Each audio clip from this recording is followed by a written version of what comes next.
또 하나 우리 사회에서 가지고 있는 법인의 대기업에 대해서 가장 가지고 있는 또한 믿음, 미신이 법인세하고 기업투자하고 아무 관계 없다는 겁니다. 그래서 뭐 법인세, 작년 같은 경우에 법인세율 인하해 줄 필요가 없다. 높은 단계 해주면은 법인이 지금 뭐 돈도 현금만 가지고 투자하지 않더라 뭐 이런 이야기 하면서 굉장히 뭐 작년에 또 말이 많았습니다. 사실 이 이슈도 보면은 굉장히 그 전문가, 다시 말해서 재정학이라든지 이러한 전문가 사이에서는 너무나 당연한 교과서 수준의 이야기인데 이런 교과서 수준의 이야기가 우리 한국 사회에서는 완전히 뒤집혀버리는 법인세하고 기업 투자는 관계가 없다. 오히려 그걸 가지고 재벌을 잘 내려가면 해주겠다 하는 이런 믿음이 보편적으로 깔려있는 한국만이 가지고 있는 독특한 현상입니다. 그리고 이 세상에서 어느 국가에서도 법인세 인하를 가지고 부자 감세라는 이 말 자체, 이런 말을 만들어낸 국가가 우리 한국만이 가지고 있는 그런 굉장히 독특한 문화, 이렇게 볼 수가 있습니다. 자, 그렇게 봤을 때 또 하나 이제 우리 가지고 있는 법인세의 믿음이 법인세를 법인이 낸다고 생각하고 있는 게, 법인이라는 것은 이름이 김법인, 박법인 이렇게 사람 이름이지 않는 이상 법인은 절대 생명체가 아니기 때문에 세금을 부담하지 못합니다. 법인의 주인은 추수가 되는 것이고 또 대기업의 많은 추수는 우리가 소액 추수도 많이 있습니다.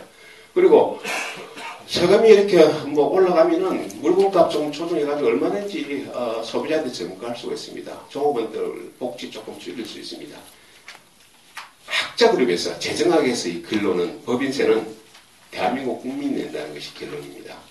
모든 국민이 다 내는 세금이 법인세지 법인이 낸다는 게 아니라는 것이 교과서적인 그런 이야기입니다. 자, 이런 조금 과학적인, 전문적인 사람들의 이런 일종의 팩터를 바탕으로 우리가 정책을 핀다면은 사실 법인세를 통해서 세수를 확보하자든지 법인세를 통해서 형평을, 공평성을 좀 강화하자는 것은 아무런 의미가 없는 겁니다. 완전 미신입니다. 그래서 법인세제를 보면은 대한민국하고 미국, 일본을 빼고는 전부 단일세율로 되어 있습니다. 다시 말해서 기업이 2억의 이윤을 내든 200억을 내든 똑같이 20%면 20%, 10%면 10% 똑같은 단일세율로 적용하는 것이 전 세계의 추세입니다. 그런데 우리나라는 지금 2단계에 있다가 2억을 기준으로 해가지고 2단계에 있다가 요번에 올해 갑자기 200억 이렇게 해가지고 한 단계 더 생겼습니다. 3단계가 됐습니다. 지금 이제 전 세계는 보면 이제 이 단일세율로 기업의 이윤의 크기에 관계없이 단일세율로 가고 있는데 한국에서만이 유독 독특하게 2단계에서 3단계로 이렇게 어떻게 보면 계약이나 그러니까 전체적인 국제적인 흐름이 맞지 않는 그런 형태로 가고 있다는 말씀드리고요. 또 하나에서 가스 표현도 그렇습니다. 2단계에 있을 때는 2억을 기준으로 했습니다. 2억을 기준으로 해가지고 낮은 단계는 20%, 높은 단계는 22% 이렇게 했는데 2억에서 그 다음에 한 단계 더 높인다면은 우리가 상식적으로 생각하면은 5억, 7억 이렇게 가야지 스무스하게 누진 구조의 의미가 있는데 2억 다음에 바로 200억으로 올라갔습니다. 이것도 세계에서 아마 이 누진 구조를 가지고 있는 몇 개, 미국, 일본 본데도 이렇게 100배 점핑하는 이런 나라는 아마 대한민국밖에 없을 겁니다. 그래서 이제 결론적으로 말씀드리면은 기본적으로 이제 법인세에 대한 것이 뭔가 대기업, 부자, 한 극에 있는 이런 계층에 대해서 먼저 때리자 하는 그런 하나의 믿음하에 여러 가지 국제 규범에 맞지 않고 하는 그런 것을 많이 제안해내는데요. 그렇게 해서 대한민국이 잘 굴러갈 수 있고 성장할 수 있으면 문제가 없죠. 근데 확실한 거는 아까 말씀드린 글로벌라이제이션 개방화로 인해 가지고 반드시 우리가 그런 대가를 치러야 된다는 겁니다. 그런데 우리가 적직해서 이야기하는 것은 이런 비용, 우리가 반드시 치러야 될 이 비용에 대해서는 전혀 이야기 안 합니다. 계속 양극화 구조로서 재벌들이 하고 있는 몇 개의 행위, 물론 재벌들이 하는 행위가 있죠. 일감 몰아주기 같은 것도 그런 게 몇 개 있습니다. 또 그런 몇 개 부분을 강조해가지고 부각시켜가지고 때려야 된다. 이렇게 하면은 정치적으로는 보면은 경제적으로 우리가 대기업이라는 게 중요하지만 정치인의 입장에서는 대기업이 중요한 게 하나도 아닙니다. 똑같이 한 표이기 때문에. 그래서 정치 시장에서는 표가 많은 쪽, 다들 자영업자, 중소기업자, 농어촌, 어차피 똑같이 한 표이기 때문에 이런 쪽으로 부각시키고 또 중간에 있는 많은 사람들도 이런 양극화 구조에서 뭔가 정책으로서 뭔가 조금 부자는 벌 주고 가난한 사람에 대해서 페이브를 준다는 이런 정책에 대해서 감성적으로 쏠리게 되는 거죠. 그게 이제 표로 연결될 수 있다. 이렇게 말씀드릴 수가 있겠습니다. 자, 그러면 이제 요사에 또 굉장히 이야기 많이 나옵니다. 보면은 이제 얼마 전에 법피세 이야기 나오고 또 요새는 재벌세. 구체적으로 재벌세가 뭔지는 이야기하고 지금 하고 있지 않지만은 세금을 통해서 지금 그런 식으로 자꾸 유도해 나오고 있습니다. 한 정당에서는 몇 년 전에는 부자에게 세금을 이것이 하나 정당의 그 이슈였어요. 그러면서 이제 지난 정부 때는 종합부동산세 나왔죠. 그러면서 이번 정부 초기에는 야당을 중심으로 해가지고 부유세, 그리고 얼마 전에 법피세, 재벌세. 이게 저 보면은 자꾸 어떻게 보면은 이 부자에 대해서 대기업에 대해서 뭔가 나쁜 집단으로도 오도하면서 자꾸 세금을 강화하는 것이 사회적으로 보편화되고 있는 이런 추세. 이게 문제죠. 사실 법피세 같은 경우에도 굉장히 아이러니컬하게 법핏 자체가 법핏이라는 사람 자체가 굉장히 정치적인 반응을 한 거예요. 법피세라는 것이 핵심이 자본소득하고 노동소득하고 간에 비했을 때 노동소득이 세금이 더 높다는 거예요. 자본소득에 비해서. 근데 부자는 자본소득이 많죠. 그러니까 법핏은 자본소득이 많죠. 노동소득보다는. 근데 자기 비서는 노동소득밖에 없죠. 근데 세금이 자기 비서가 더 많이 내더라. 그 사실을 보면 굉장히 불공평하죠. 근데 미국에서 만약에 이런 법피세가 있었다면, 다시 말해서 자본소득에 대해서 굉장히 강화를, 법핏 이야기한 대로 강화를 했으면 절대 법핏은 존재할 수가 없습니다. 법피세가 없었기 때문에 법핏이 나올 수가 있었던 거죠. 자본이라는 것은 물과 같습니다. 지금 아까 말씀드렸듯이 지금 개방화 돼가지고 개인 차원에서도 인터넷 클릭 몇 번 하면은 제가 가지고 있는 돈이 프랑크푸르트나 월스트리트가에 바로 실시간에 바로 움직일 수 있는 지금 세상입니다. 자, 그렇다면 어디에 돈을 넣느냐 하는 것은 어디가 가장 세금이 싸냐 하는 것과 가장 결부되는 것이죠. 그래서 보아핏이 이야기하듯이 자본에 대해서 높은 세율을 갖다 대면 누가 거기에 돈을 투자를 하겠습니까? 다 빠져나온다고요. 그래서 이런 면을 같이 이기는 면이 아까 제가 말씀드렸던 개방화, 그리고 특히 지금 요새 IT의 발달로 인해가지고 개인 차원에서도 수시로 할 수 있는 이런 차원에서 명목적인 법피세, 다시 말해서 자본에 대해서 부자가 가지는 이런 소득에 대해서 세금을 더 내게 하자. 이런 것은 다시 말해서 그 나라에 있는 자본을 전부 다 다른 국가로 다 내보내는 게 되는 거죠. 그럼 그 나라는 깡통 찰 수밖에 없는 거죠.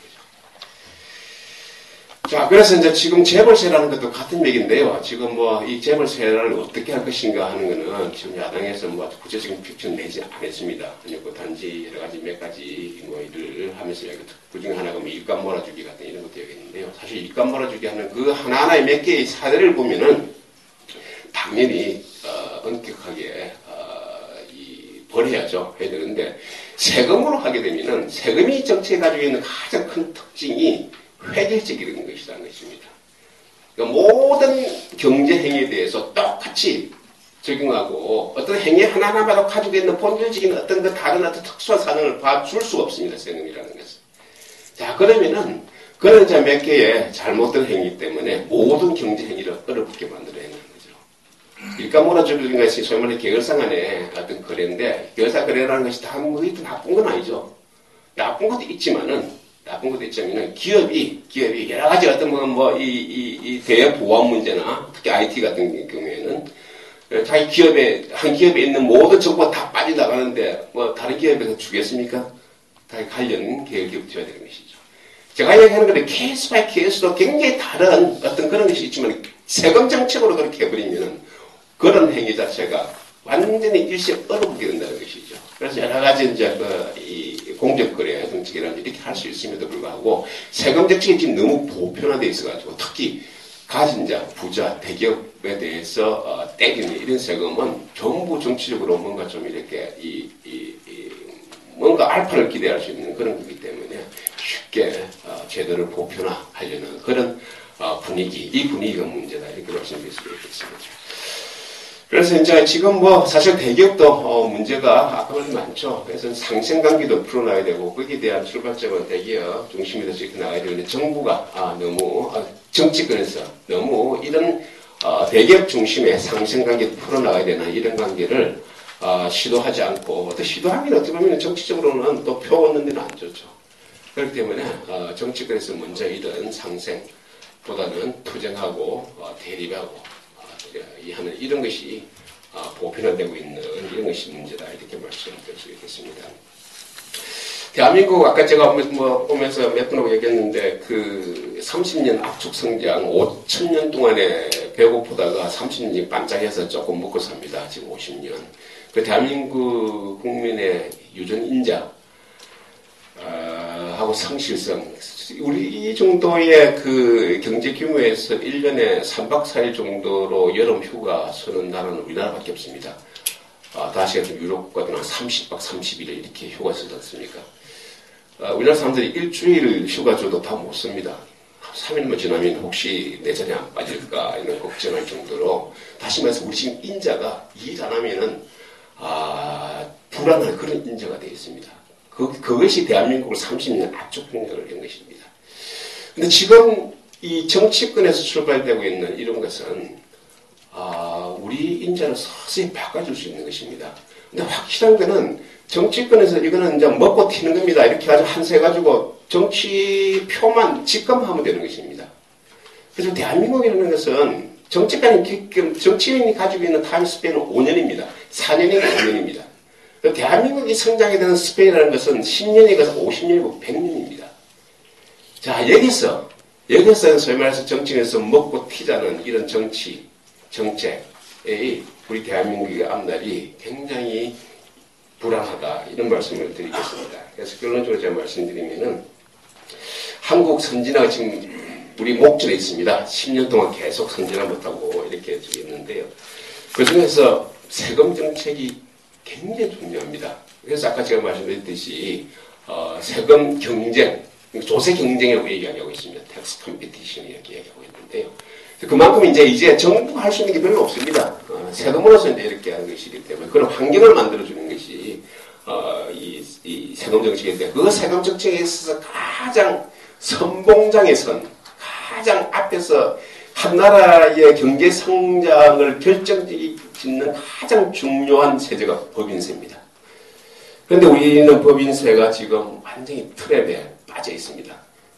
성장, 경쟁 확보를 위한 법인세가 아니고 세수, 복지를 위한 세수 확보고 공평, 형평을 위한 법인세제도 지금 우리의 사고가 완전히 미싱에 빠져 있습니다. 그래서 요새 같은 경우에는 사실 이 법인세, 세금 정책이라는 것이 굉장히 이 전문성이 필요합니다. 일반 상식으로 판단하는 것이 아니고 굉장히 좀 고도의 어떤 그 분석도 많이 해야 되고 이런 것이기 때문에 전문가 중심으로 해야 되는데 요새에는 세금 정책은 전문가들이 이야기하면은 요새 박살납니다. 일반 상식 수준에서 전부 다 정책이 결정되고 국민들에게 어필하는 있는 몇 가지 용어 대표적인 것이 부자감세입니다. 부자감세 얼마나 심플합니까? 그리고 얼마나 막강합니까? 우리 감정적 접근하는 게. 이런 용어가 몇 개 판이시게 되면 전문가가 들어갈 수 있는 여지가 하나도 없습니다.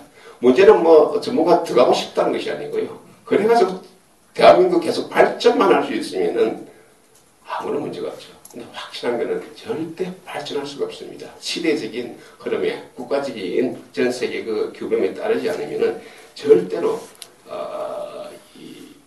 성장할 수가 없습니다. 그래서 제가 결론에서 잠시 이야기를 했지만요. 그 정치 정권에서는 세계